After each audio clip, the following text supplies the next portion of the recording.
Oi pessoal, eu sou a Raquel do Pipoca Musical e hoje a gente vai falar um pouquinho sobre Coraline do Neil Gaiman. No card aqui em cima tem um link pra você ver todos os vídeos que eu já fiz sobre o Neil Gaiman. Se você também se amarra nesse autor, já deixa seu like nesse vídeo, se inscreve no canal e chama os amigos aí pra gente falar mais sobre o Neil Gaiman, sempre. Coraline é uma história que causa pesadelos em muitos adultos, mas que as crianças aparentemente levam tudo muito bem. Em 2002, o Neil Gaiman resolveu lançar um conto de fadas que tivesse uma pegada um pouco mais de terror e que ainda assim fosse direcionada para um público infantil, mas como a maioria das obras dele, sempre tem aquelas camadas que tanto adultos, quanto adolescentes, quanto crianças podem dissecar e extrair alguma coisa para si. O livro foi um sucesso de crítica tão grande que eu tenho certeza que mesmo daqui a muito tempo ele ainda vai ser considerado um clássico infantil. A abertura do livro tem uma das frases mais legais que eu já vi na minha vida e acho que ela resume muito bem o que é Coraline. A frase é do J.K. Chesterton. Contos de fadas são mais do que verdade, não porque eles nos dizem que os dragões existem, mas porque eles nos dizem que os dragões podem ser derrotados. Se você ainda não conhece essa história, Coraline é uma garotinha de uns 10, 11 anos que mora numa casa enorme e velha junto com os pais dela, só que os pais dela não dão a mínima atenção pra ela, assim, eles estão sempre atolados no trabalho deles, eles ficam no computador fazendo coisas de adultos. E aí a Coraline encontra duas senhorinhas que gostam de conversar com ela, porque ela sempre tem histórias pra contar e a Coraline aparentemente gosta de ouvir. Uma das tarefas que os pais da Coraline dão pra ela, pra tipo deixar ela ali entretida com alguma coisa, é contar os objetos azuis da casa. E aí ela conta realmente tudo que é azul, quantas portas, quantas janelas, e ela vê que 13 dessas portas abrem e fecham normalmente, mas que tem uma que leva ela para um outro lugar, um lugar muito diferente chamado Outro Mundo. Esse Outro Mundo é uma versão do mundo dela, tipo, é uma cópia do mundo dela, só que muito mais legal, muito mais divertido. Lá ela encontra pais que dão atenção para ela, que a comida é super gostosa, pais que ficam se elogiando e elogiando a filha que tem. Ela fica livre de preocupações, fica livre de tarefas, de coisas difíceis que ela tem que fazer. Tudo é muito fácil, tudo é muito perfeito. E não é difícil entender por que a princípio a Coraline gosta tanto desse mundo onde as coisas, sabe, giram em torno dela. A gente vê no começo do livro que além dos pais dela não prestarem atenção nela, parece que as pessoas ao redor também não dão muita bola pra ela. Apesar das velhinhas contarem histórias e tudo mais, não importa quantas vezes a Coraline diga que o nome dela é Coraline, as velhinhas continuam chamando de Caroline. Então, tipo, é um detalhezinho, mas mostra que realmente ninguém tá nem aí. E aí tem aquela máxima que a gente já conhece, né? Cuidado com o que você deseja, isso pode se tornar realidade. E essa frase é muito repetida por algum motivo. Longe de mim defender a negligência dos pais da Coraline com relação a ela, mas esse mundo que ela descobriu livre de responsabilidade, de preocupações, é acima de tudo extremamente falso. As coisas mais legais da nossa vida são fruto da perseverança do nosso trabalho e é muito gostoso a gente saber que em cada conquista nossa tem um pouquinho ou muito da gente. Nós somos capazes, acima de tudo. Aos poucos a gente percebe que tem alguma coisa de errado nesse mundo que a Coraline tá gostando tanto e ela também nota que tem alguma coisa errada. E ela começa a notar que esse mundinho tá querendo puxar ela pra lá cada vez mais. Esse mundo, que a gente pode fazer um paralelo como um escape nosso, alguma coisa assim, começa a querer puxar ela pra lá pra sempre, e a gente sabe perfeitamente que isso é muito prejudicial. Mas é a Coraline quem precisa encontrar uma forma de voltar pro mundo real, de voltar pra família dela e de encarar tudo que ela precisa encarar. Tem um detalhe muito legal na paleta de cores do filme que adaptou o livro, a animação lá do Henry Selick, que as cores do filme vão mudando conforme o tom da história vai mudando também. No começo do filme, o mundo real da Coraline, ele é muito chuvoso, é muito cinza, é muito sem graça, ela é a única pessoa que tem cores vivas nela. Quando ela vai pra esse outro mundo, tudo é muito colorido, as cores são quentes, tudo é muito gostoso, você se sente acolhido realmente estando ali. E à medida que esses pais do outro mundo vão ficando meio esquisitos com relação a ela, em que ela vai percebendo a realidade das coisas, o outro mundo começa a ficar um pouco mais sombrio. E a realidade se mostra tão acolhedora quanto essa fantasia toda que ela criou. Esse é um livro com muitos elementos fantásticos, tem alguns personagens meio místicos também, como a gente pode considerar as duas velhinhas que conversam com a Coraline, e tem também o gato. O gato já tem aquela fama, né, de viajante de dois mundos, ele consegue acessar coisas que nós humanos não conseguimos ver ou sentir, tipo o gato miando pra parede de noite.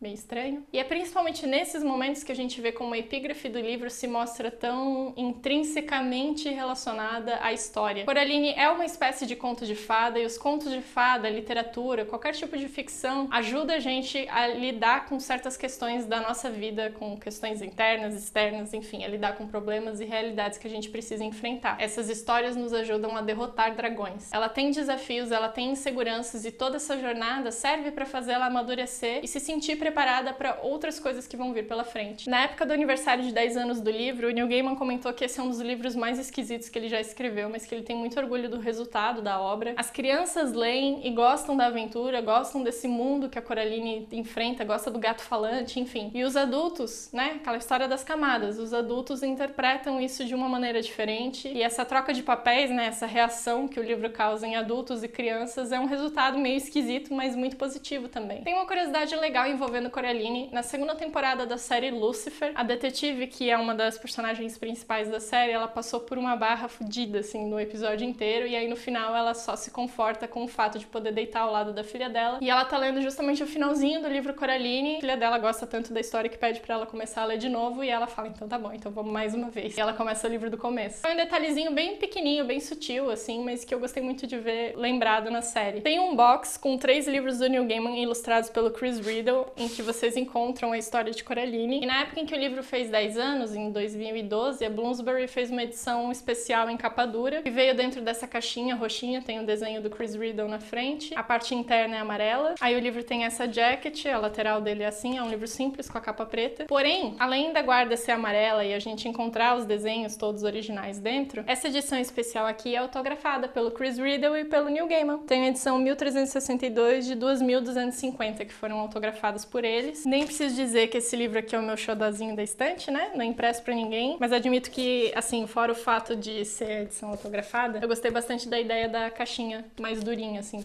pra armazenar o livro. Aqui na descrição do vídeo eu vou deixar o link pra vocês comprarem o livro em português e em inglês, tem uma graphic novel também, inclusive o box com os 3 livros do Gaiman desenhados pelo Chris Riddle. Se você já assistiu Coraline, se você já leu o livro também, deixa aí nos comentários o que vocês acharam, se vocês gostaram, se não gostaram, se sentiram medo. Enfim, aguardo o feedback de vocês a respeito do vídeo e é isso aí, eu vejo vocês no próximo.